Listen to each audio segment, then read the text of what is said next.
Real Estate Rewired.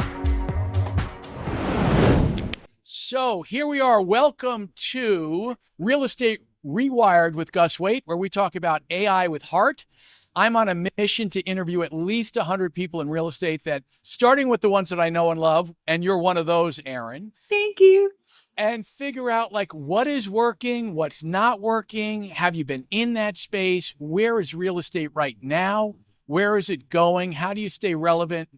And also, how do you do this from a place of love and service? How do you do this from a place of love and service for yourself, for your clients, and for your team? So with that, Erin, please tell us who you are and what you're doing.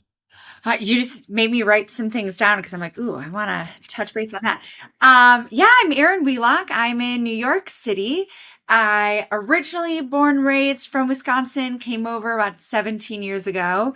Just crazy to me. Been doing real estate for almost 15 years. Also blowing my mind. I have a team. I'm with Keller Williams. We have a team of 11, including our admin. We're in the top 10 of our office and just learning how to crush it, hopefully more and more every day. I'm glad you brought up giving back. We're very, very big in that world. We love doing at least 2 big charity events every year. And then every time we have an actual client event, we tie to a charity as well. I believe the more you get, the more you can give. And we're all in this world together. So whatever we can do to make it a better place, we might as well do our part. Absolutely. And listen, in going through your social media stuff and your everything there, you have some very unique systems and sort of processes in place. I think the statistic was the average on the market is 126 days, and you got that down to 27 or 28 days. Talking about 15 West 17th Street. Yeah. So talk a little bit about like what you and your team are doing differently to get those kinds of results. Yeah, actually part of it is AI. I'm a really big believer, obviously, everything within fair housing, right? Anybody can buy a property. And at the same time, one of the things that we do is we work with AI to figure out who the most likely buyer is. And then we try to cater everything to that. I'm a huge believer in staging. So we'll try to make sure like the staging would appeal to who that avatar, if you will, for the property is. And then we also use that avatar that was built to create the description. We'll use that avatar to decide what we're using at the open house. An example, if it's a very large property and the avatar is likely someone that has young kids, we have games, we have toys at our open houses, we serve animal crackers, we have juice boxes, along with maybe champagne for the owners versus, maybe a smaller unit where it might be one individual purchasing it. Like we had this really awesome 1-bedroom in Chelsea where we were serving candy and rosé at open houses. So we have incorporated AI in that way to try to get down to, again, anyone can buy any property, but the most likely avatar so that we can just hyper focus everything on that one avatar. Interesting. Now, so is that like pre-built? Is that something that you guys built? I know that, listen, I did a deep research report on what are the top 1% of real estate brokers in the United States do that the other 99% aren't doing. And I have to say, Keller Williams came up often in sort of their adoption of technology and AI and that kind of stuff. So is that a tool that they've provided for you, that you created? Like, what is that tool? Yeah, so we definitely had classes about AI and they talk about it a lot, which I think is probably why we're doing it. But what we did was we paid the $20 for ChatGPT, and then every time we have a new property, we create its own project. So then we just start feeding information about it. We'll feed market stats, get really clear on all of that, and then we'll add in photos, floor plans, all of the information, and then just prompt it to build out who it thinks the most likely purchaser is. And then we take that and just, prompt it for everything else. Well, it's interesting because, I mean, where that brings me is, and you're big on this and I get it, it's like the emotional resonance of walking into a home and seeing oneself there. Yeah. right? So like the AI can sort of come up with like, hey, this is most likely who's going to sort of be attracted to this kind of place because of a lot of information. Hmm. But at the end of the day, it's your sort of emotional intelligence and sort of staging that in a way that really makes that person who walks in envision themselves in there emotionally. 150,000%, right? I feel like, and I'm one of the people that in the beginning was like, oh my gosh, AI is going to take over the world. I have to be nice to my Alexa. Um, but then the more that I experience it, the more that I learn. It's exactly what you said. It is this kind of foundational tool, if you can learn how to use it properly, that will set you up for success. And in real estate, it's emotion. Buyers need to be emotionally attached to something and put in that offer. So yeah, absolutely. And so I'm curious, Eric, because this is something that I think everybody struggles with to a certain extent in this space. Is Mhm. this is the shiny new toy syndrome, Oh my gosh, squirrel. Yeah. right? Oh, look at that, right? So, and and I'd be curious how you think about this, Erin, because you're leading a team. You've been doing this for 15 years. So obviously you've figured out a way to make a living and it's a crazy business and all that. But you've elevated yourself to a place where you have a real business. Yeah. And how do you envision sort of, I don't want to say staying on top of, but how do you envision like incorporating continuous education and knowledge about your own work processes? And what parts of it could you sort of outsource to AI? And what parts do you need to hold on to? Like, what's your process of figuring all this out, I guess, is what I'm asking. So that's a great question. First of all, growth is one of my core values. I always want to learn. I do have like a little task list. So like every new product I see goes on there and I'm not allowed to look at it for another 2 months, just in case it was just a shiny object. However, one of the things that I recently did was, in AI, I gave it my current org chart. I gave it my org chart for 5 years from now.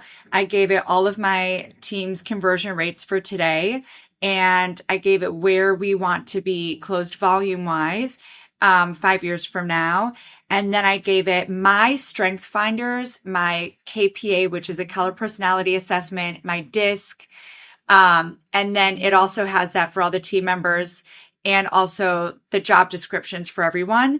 And I asked it to go through everything and find out what are my gaps and what do I need. And it was amazing what it came back with. And then it basically came back with the strongest need that I have right now is for a director of operations. And I said, great, if until I can afford, $150,000 salary, what tools can I use to cover this? That's going to take the least amount of time, be the most cost effective, et cetera.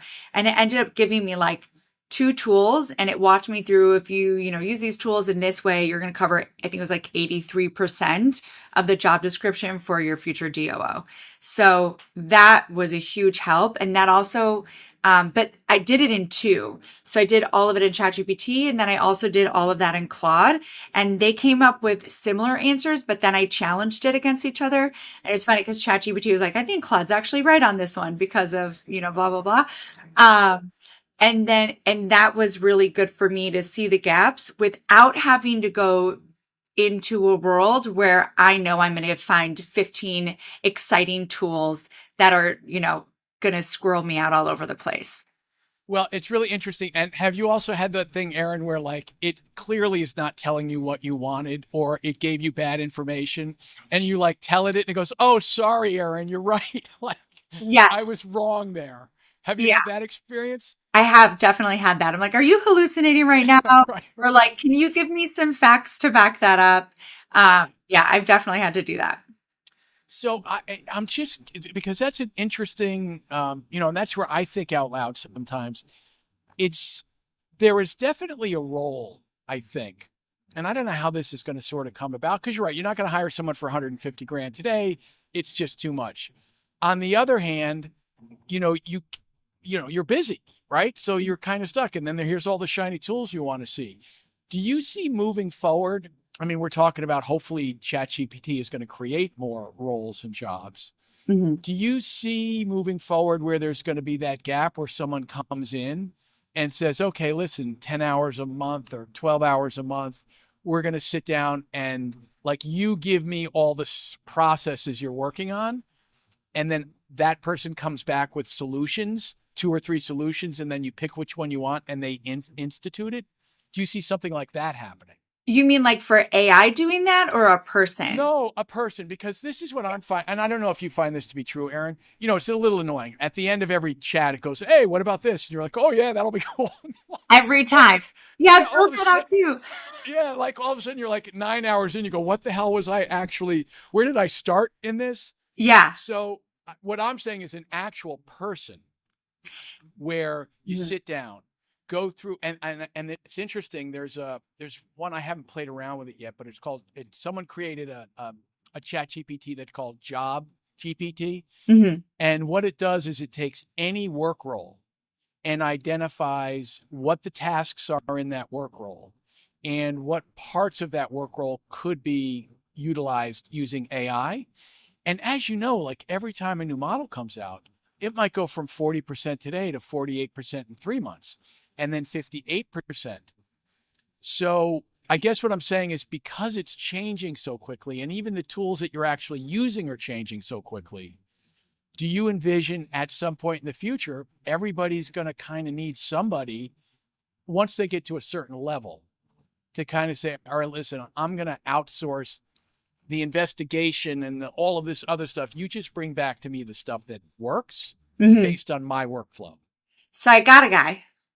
You do? And yes.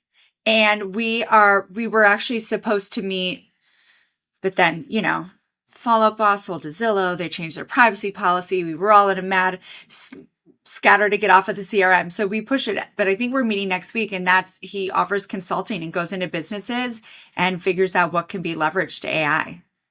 Wow, fantastic. So that is a role that you see moving forward. 100%. And I think it's so valuable, especially for someone like me. I would say I'm kind of a moderate explorer in terms of AI. Like, I'll hear about a new tool and I'm going to give it like 2 minutes. And if I don't get it right away, I'm like, who else can get this? Or I'm just not even going to look at it. Which is why I think it's a major problem because then I end up like looking at so many things. And so someone like him, Eli, I'm excited to have him, come in and just do like a complete overhaul. Also, I will say this at Baruch College, there are some students that have started a consulting club. And I have a friend that's a professor there. And this consulting club, this is actually what they want to do is like go into businesses and just get like an idea and then figure out how they can make the workflows more efficient using different AI tools.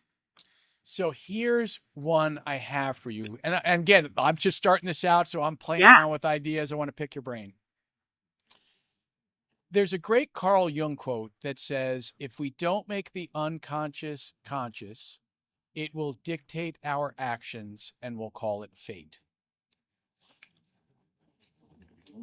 Okay. So here's my thought, Erin.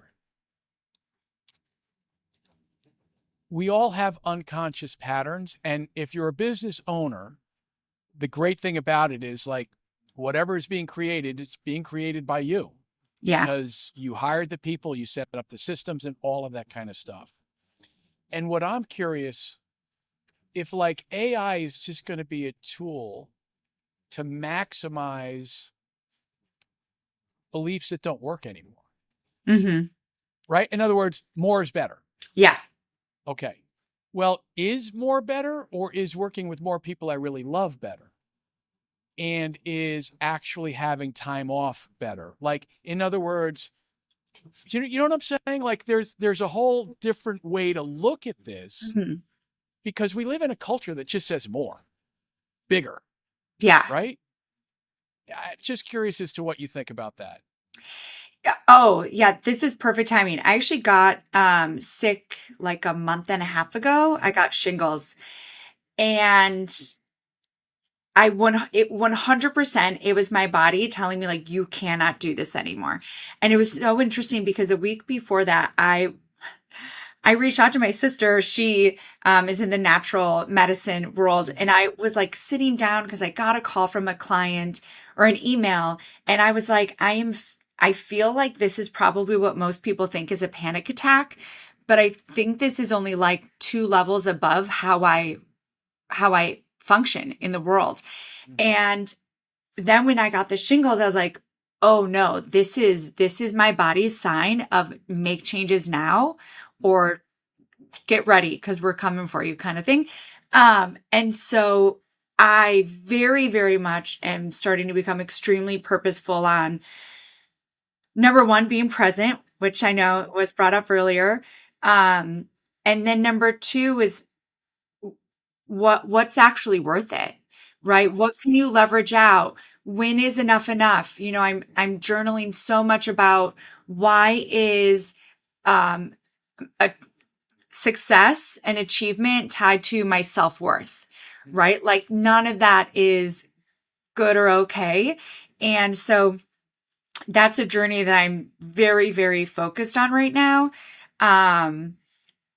Just in terms of is more better. And I think you can have both, probably not at the same time, but I think you can have both. I just think if you want more and you want to do it the right way without killing yourself, you have to be okay making less money. So like, for instance, if I want a better quality of life and higher sales, great. Am I okay bringing on a listing agent? So now they're making the commission that I would have made if I was doing it. However, I get 5-10 more hours a week to myself. And that's kind of, I think, where I'm at right now in that journey, because life is too damn short and you gotta. You're right in my wheelhouse, kiddo, because this is, Yeah. I mean, I think what happens is there's like unconscious agreements that we're, listen, how many commercials have we seen? 1 million commercials, right? I mean, you live in New York City. I mean, so the influences from outside that we're unaware of. Yeah. And where I'm sort of going with this, and I'm thinking about, and this is the first time I'm sort of talking about this on a podcast, because this is where we're going with it, is it almost feels to me like the first step is leave AI off the table for a second. Mm-hmm. And say, what is it that you really love? Yeah. Like, what do you love to do? And then the other thing that many people don't do, which is a really interesting exercise, is what is enough? In other words, to sit down and go, okay, I want to take 8 weeks of vacation a year. I want to do a massage once a week. Whatever your thing is, put a number on it. Mm-hmm. Because when I did that one time, a long time ago, I was actually shocked at how little the number really was. I was like, geez, I'm getting a massage every week. I'm going on 8 weeks vacation. I mean, I think at the time it was 250 grand. This was a while ago, but I was like, oh, I don't have to be a millionaire. Like I could actually do all of this stuff for this amount of money. So it's almost like, let me get clear where I want to be first, how I want to live each day, each week, each year. Mm-hmm. And then design the AI tools to support that goal, as opposed to, I just want more. I love 100%. 100%. I totally agree. Yeah. And listen, I don't know how to actually do that, but I'm just thinking out loud. I mean, because listen, I'm in the AI consultancy space, right? I'm doing what this guy is doing. Yeah. But as I'm talking to you, there's always been a piece of me that goes, I don't want to be I want to deal with people that I really love. Yeah. That are being intimately and honestly vulnerable with like, hey, this is where I'm really struggling. Because it looks like you're struggling with the money, but that's not what you're struggling with. You're struggling with, hey, I got shingles and like, what is this? And am I comparing myself to someone sitting at the next desk? Or is this coming from some wound that I'm not even aware of? Yeah. And like, let's get conscious first and then build the AI. That's what I'm thinking. I love that. I think that's great. Totally. So where would you say, without, getting to be not revealing anything you don't want, but what would be one of the sort of false or limiting beliefs that you think you may have that you want to get rid of? Oh my gosh, I probably have so many. Um, well, one that I am consciously working on right now is that I have to do it all, right? Another one is around the team members. I think I've made a mistake in just assuming what they know because of what I know versus probably asking more questions. Because sometimes I feel like I'm like the big bad accountability keeper. Like they don't want to hear from me, but it's like, no, they're actually on the team because they want to learn from you. I think that's something that I'm trying to explore more and figure out. Um, oh gosh, like I have so many. Right. So, well, then a follow-up question: if you could wave a magic wand Yes. and it would take away your biggest pain point right now, what would that be?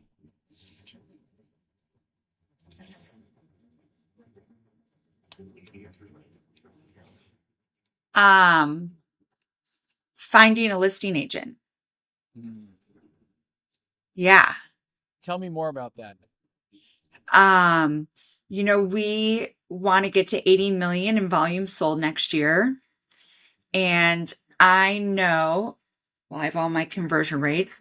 But I know that I have to bring on 22 new listings, and I think we need 10 additional with our conversion rates. But this year when I was doing my GPS and my goals, I was like, no, that's all I want to do. 22 for the year, and the rest of it is working on the business. I love speaking, I love teaching. I'm going to focus more on that. And so finding someone who is as listing focused as I am that can take on a lot of those appointments and, getting through the database, calling expireds, trying to convert with me, and then, can eventually go on the listing appointments themselves and signing people up. Got it. And because it's interesting, I actually going to have him on. Are you familiar with Fellow, Fello? Yes. But it doesn't work in New York. Wait, it actually might now. Why? I was on a call a week and a half ago, and the gentleman I spoke with believes that it does work in the city because they're scrubbing public records, not the MLS. But tell me what you know.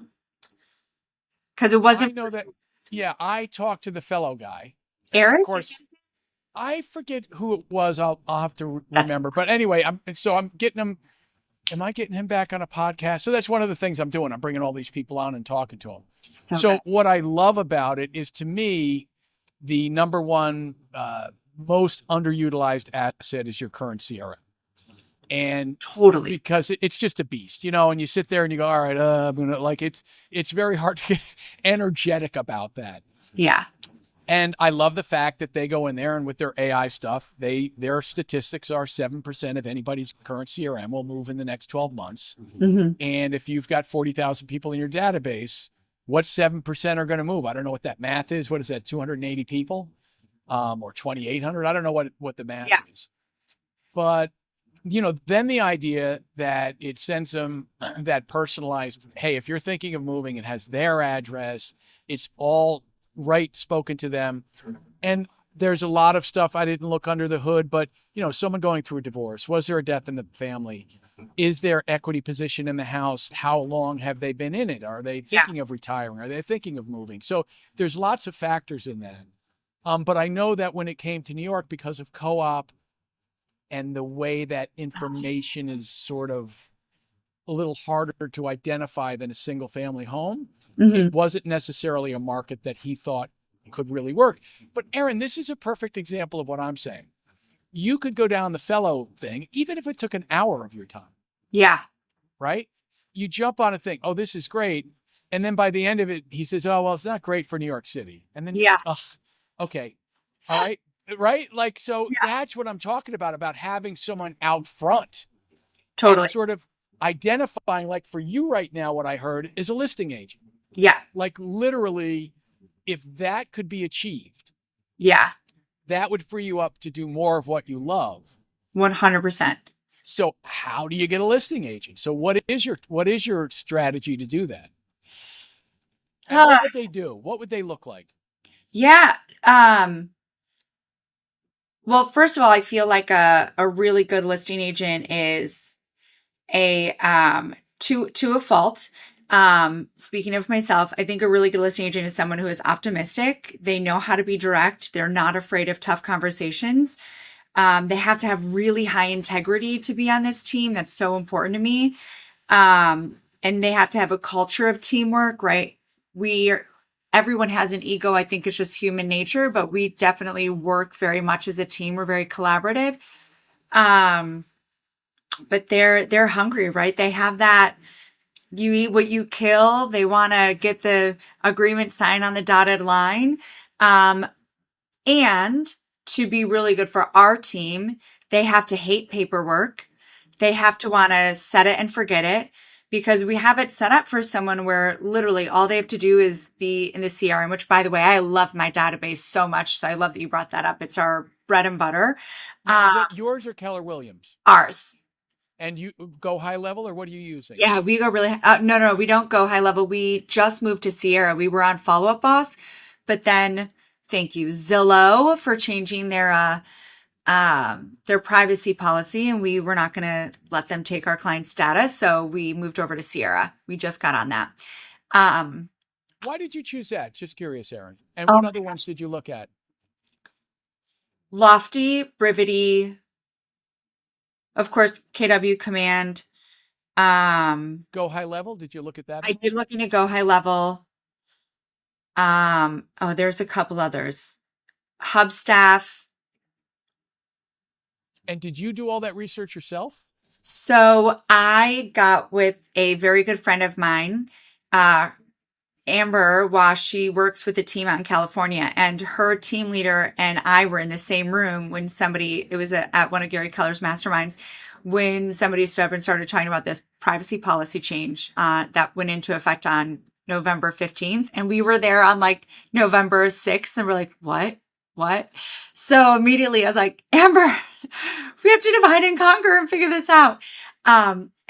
For us, the reason why we went to Sierra is a couple things. Number one, I think it feels the most similar to Follow Up Boss in terms of a lot of the things it can do.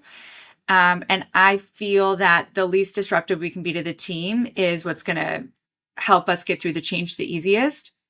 Second is we're super big on tracking, like our dials, our contacts, our appointments, like everything, our conversion rates. And that had some of the most high level tracking. Then, those were probably the two biggest. And then it also comes with the website that has IDX, and there's this amazing way you can plug in people into the system. But that, to be honest with you, I didn't even learn about until a training. And I was like, oh, that added bonus. But I think those two things are probably what had us do it. Oh, and it has an open API. So as we're building tools or finding other tools, I'm like, that's way easier than a CRM that doesn't. All right, Erin, I'm going to give you a little sexy one. All right. Yeah. Write this down. Well, you know what? But wait till you get the link from me, because I want you to talk to my girl. Okay. Yeah. Have you heard of Send Spark? No. Okay. What is it? So what it is, you're doing your follow-up. Yeah. Let's say your agent's following up with Erin. Yeah. Right? So the email comes over and it's me on video. And I'm saying, hey, Erin, it was so great talking to you on the podcast, it was whatever it is, whatever your message is. Yeah. It then you could put a CSV in there with 1,000 people. Okay. It will not only change their first name, it will change the lip sync on the video, so that if your name is Mustafa Muhammad and the other person's name is Ed, it will change my lips. And so what happens is, the perception is that each person that you're following up with, you made a video for them. So can you imagine a month after someone moves in, if it's automated, where a video comes out from them? Hey, Erin, it's been a month since you've been in the apartment. Just wanted to check in and see how everything is going. whatever the message is. And that would be part of your ongoing campaign. So yes, this is amazing. Thank you. I will wait for your email. I recently learned a stat about how long it takes to build a relationship with someone and how much faster it is with video. And we started a YouTube channel a few years ago because it's just in my Because zone. of me? Come on, tell the truth. Yes, it is because of you, of course. I love it. But it is amazing when someone calls me from that. You can tell they're like, oh, I'm so excited to work with you and set this up. And it is. So I think that this is actually brilliant because I think it was something like 40 verbal hours of talking with someone to go from a stranger to an acquaintance. But it's like sped up 80% if it's face to face or if they're seeing your face. So that's huge. Well, also, as I'm sure you're aware of this, like the AI slop that's quickly going to be coming down the road. I mean, the amount of content that's going to be able to be created by AI and like pushed out there is, I mean, it's going to be overwhelming for people. And the importance of seeing Erin and talking to Erin, because as AI voice agents get better, as all these communications get sped up, getting your face in front of them in a personalized way is really going to be the glue that's going to keep you in their world. Yeah. Yeah. That's so good. Sierra, is that Sierra? You got it. Sierra Interactive. And now do they have like a specific real estate, you know what I mean? Is it they're a CRM for everybody, or were they a specific real estate vendor? So they are a specific real estate vendor. However, after just being burned by Zillow, one of the things that I made sure is like their parent company, and they're not like a Lofty who their entire business is built on solely real estate and then could likely be sold to a company, right? Because moving CRMs is not fun. So that was one of the things that I liked about their company is while they do have this, it is very, very broad. This is just one of their products that happens to be more real estate focused. So tell me what happened with Zillow. I don't even know the whole story behind it. Yeah. So they bought Follow Up Boss. And to be honest, shame on me. I should have known then and there, like get off of it as soon as you can. But come November 15th, any client that was in your database that has ever been on or ever is on any of the platforms that Zillow owns, Dotloop, StreetEasy, anything, right? That person now becomes a mutual client. Jesus. And because they're a mutual client, they now have access to all of your information and they can do whatever advertising they see fit to your mutual client. They can also scrub, I think the word or the verbiage in their privacy policy was along the lines of like, they should be checking emails and phone numbers and everything to make sure that it's accurate information.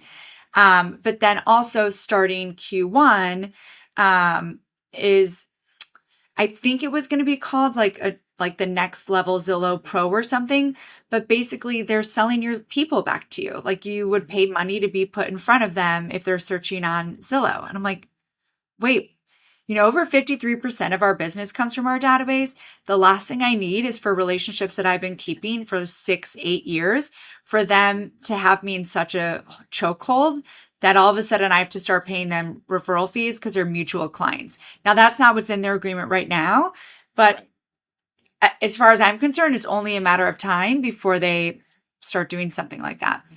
Yeah. And I tell you, that's the importance of your own brand, your own, owning your stuff. Totally. Because you're absolutely right. Those relationships, I mean, if you think about it, the numbers from, to get even in front of someone who's thinking of selling something, to actually winning that listing, to going through those challenges. And listen, maybe it is great. And maybe it does sell in 90 days, but maybe it doesn't. And maybe there's a lot of work and a lot of trust that went in behind the scenes. Yeah. And that is invaluable. And I don't know, what are the statistics? 8 out of 10 people don't use the same broker the second time.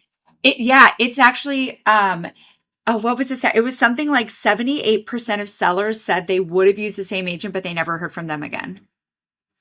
or they couldn't remember their name. Right. It was nuts.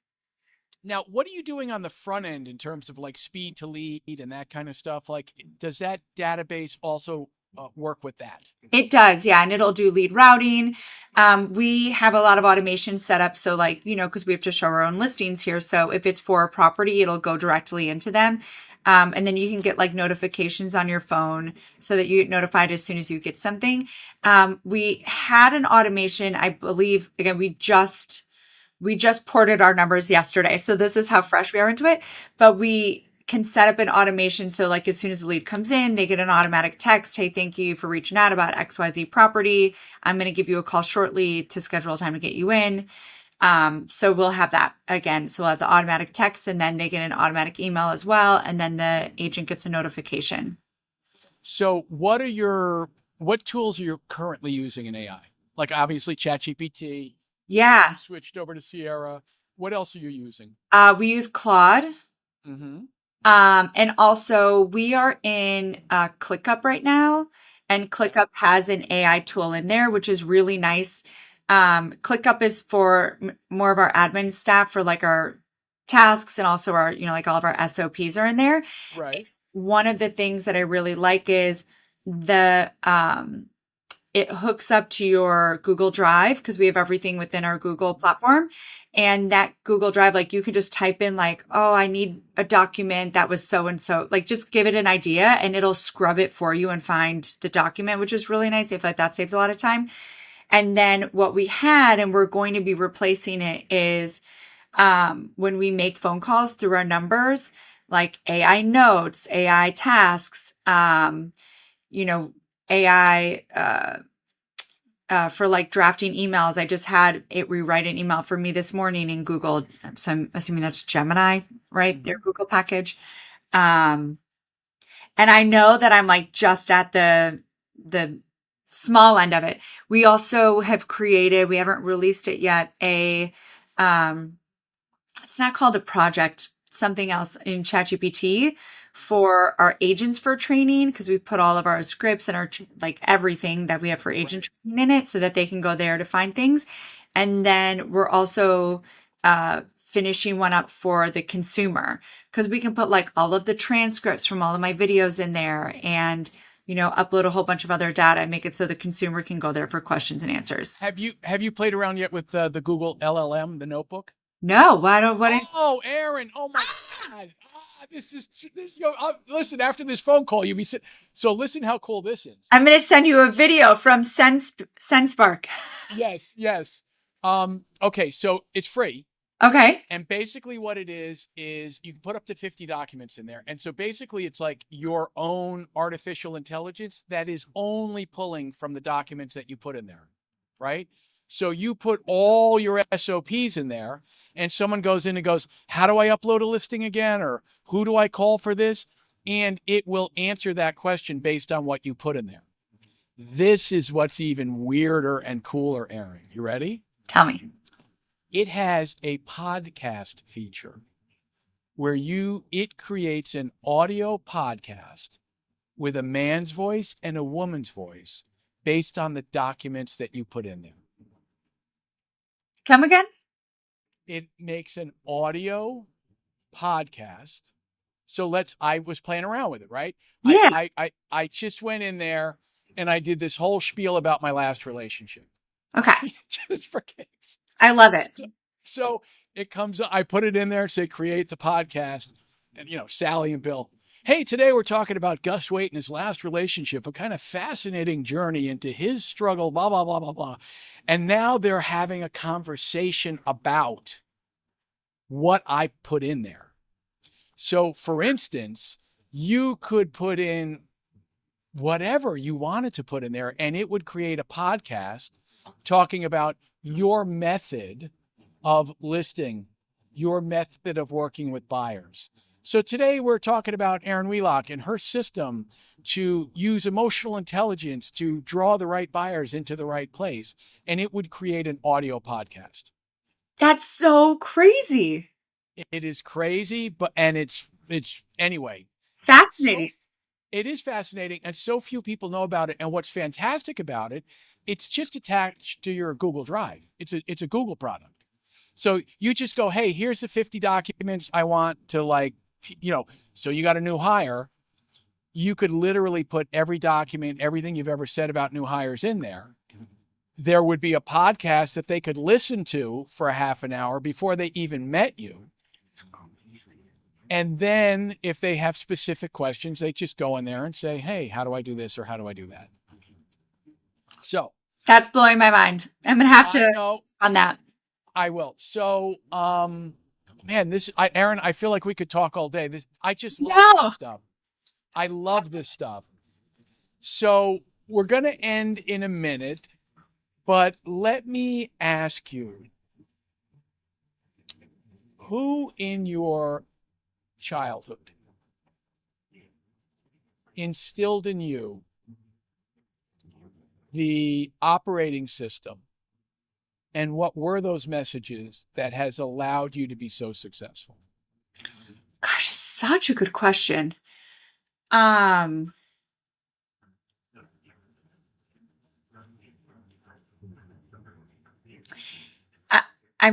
torn between my mom and my dad.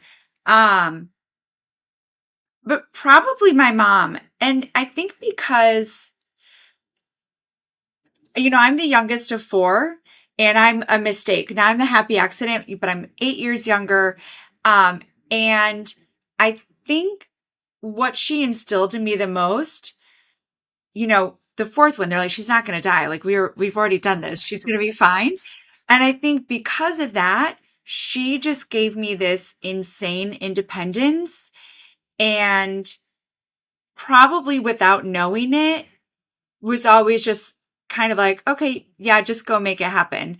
And I don't think that she maybe realized, and I don't know if I realized the extent that just gave me so much power of like, okay, if I want something, like I can do it.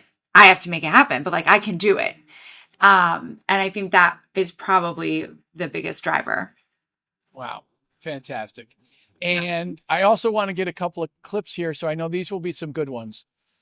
In this market right now, if you're thinking of selling your property in New York City, what are the most important actions or mindsets or things that you need to do to be successful in the least stressful sale, getting the most amount of money for your property? Mm-hmm. Well, besides hire me, because our motto is give us the keys and we'll do the rest.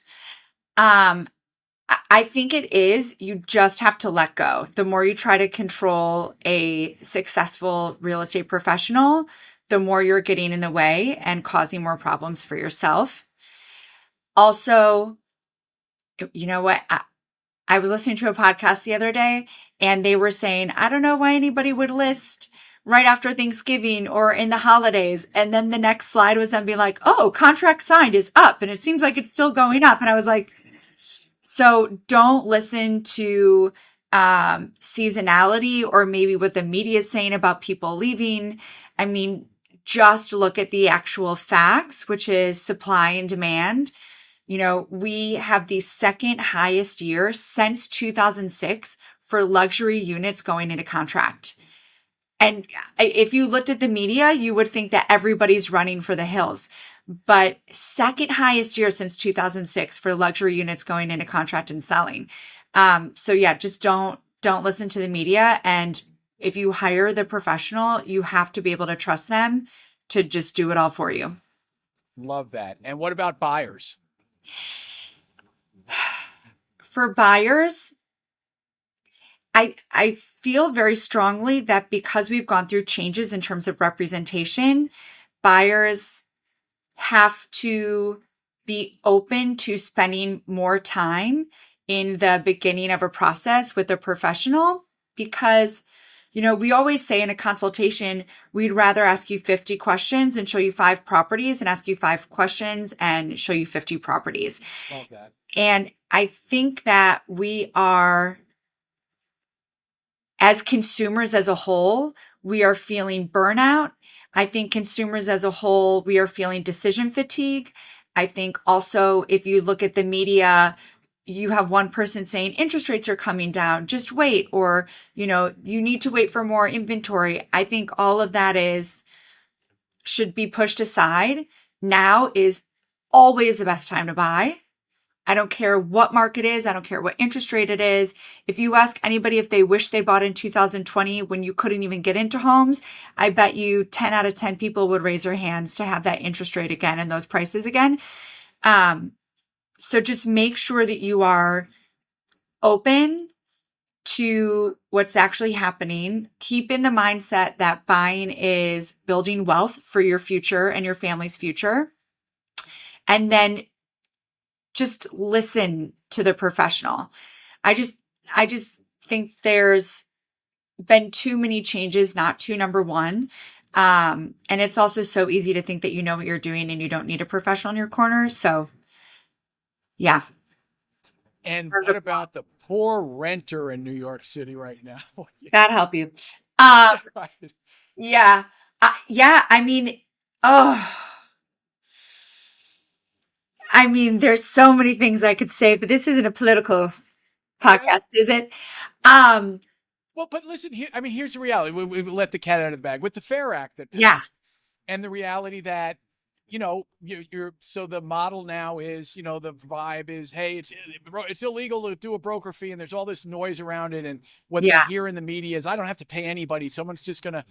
So what I would imagine end up happening is a lot of folks are now out there on their own.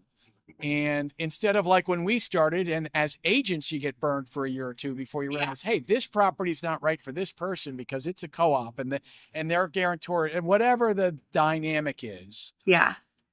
They have to find all that out on their own. Yeah. So, what is the dynamic now in terms of like, are you still seeing people reaching out to you, assisting them in identifying rental property? And understanding that if they compensate you, it's going to save them a lot of time and aggravation, or are you not finding that? Yeah. So I think that there's been a lot of changes that were meant to help the tenant, and I think they all actually hurt the tenant. And unfortunately, and to your point, I think that there are a lot of people that are not working with agents now because they are afraid of the broker fee. When before the FAIR Act, not only were rents lower, they also usually were the ones paying anyways. So it was, I think, less of a shock to them than what it is now, right? Because to your point, a lot of tenants think that they don't have to pay it. So I think for us as a team, what we've been really trying to do is who actually needs a broker, right? It's someone that is relocating or doesn't have the time or has money and would rather not spend the time doing it. So I think the more we can focus our energies on those three groups of people, then if it resonates with anyone else, awesome. And we'll work with them too. But I think just focusing on those people that really get it and need it is the direction that we've been taking from the tenant side. Got it. So this is true whether you're working with a broker or not working with a broker. What is the most important thing a person coming to New York City for the first time in terms of like what they have to have on them and ready to go? What do they need in order to transact a successful lease signing in New York City in 2025? Well, number one, I want to start with, if it seems too good to be true, it is, because the amount of scams out there right now. We've been called on our properties for, I would assume, the few people that are actually looking deeper into things and finding that we've sold something. So that it did not answer your question at all, but I think just be so aware because there are people trying to take people's money with listings that are not real. So if it seems too good to be true, it probably is, and look further into it. Now, I'd watch our YouTube channel, Luxury Living NYC, because we talk about a lot of different neighborhoods and we have neighborhood interviews if you want to figure out where to live. But then paperwork wise, just be ready to have 40 times the rent. If you need a guarantor, 80 times the rent, tri-state area, ideally. And then every building is a little bit different, but letter of employment, tax returns, at least 2 months of bank statements. Some will ask for reference letters. It kind of changes up a little bit from there, but I think those are the most important things to have. And one of the things that I'm always shocked at too is, when is the absolute earliest you'd be willing to move and when is the absolute latest? Great point. Yeah. Right? Because sometimes if someone's willing to move in this weekend, they might get the deal over someone who says, listen, I want to wait till January 1st. Yeah. Or even December 1st. Yeah. Yeah. You're absolutely right. Yeah. And even sometimes it might be a co-op or a condo. Well, not a condo, but a co-op. And like, you just got to be prepared. There is no guarantee on that timeline of when you are getting in. If they are, especially over the holidays, taking a little bit longer, then you might have a better chance of getting a property if you say, hey, look, I'd like December 15th, but I could postpone until January 15th. Because if they're smart on the other end, they want someone that has flexibility unless they're on the board and they can guarantee a start date. Got it. Well, listen, we both love food, so I'm going to end with this question. Right now, favorite restaurant and favorite dish in your favorite neighborhood in New York? Oh my gosh, there's so many. Okay, I'm going to go Cafe Fiorello's, Upper West Side.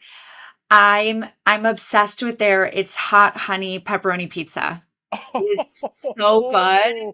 Oh, you're making me hungry. I'm drooling right now. Might have to go get a pizza after this. You know what? Well, there's also Prince Street has a great slice of pepperoni. And believe it or not, Pizza Suprema on 31st and 8th. I was going to say, Prince Street probably has a longer line. Yes, absolutely. Well, Erin, oh my God. Yeah. This has been like totally fun. I feel like we're sitting next to each other. I mean, how long ago was that now? I know. Years? I mean, it had to be when you were first starting out. Oh, for sure. Yeah. That was my first spot. And was it at Tregney? No, AC Lawrence. Oh my God, AC Lawrence. I know. Oh, what a crazy journey that was, huh? Crazy journey. Oh my God. Well, listen, I just again want to say thank you. And Erin, how do people get in touch with you? Oh, thank you. So Erin, ERIN at thewheelockteam.com, but also my cell phone is 917-275-7372. And also, Gus, thank you so much for having me on. This has been wonderful. Absolutely. Thank you. If you've got value from today's episode, hit subscribe, leave a comment. I'd love to know what you're thinking. If you're ready to turn what you love into your superpower and take what you hate off your plate, schedule your free AI discovery call. The link is in the description and pinned comment. I'm Gus Waite. Until next time.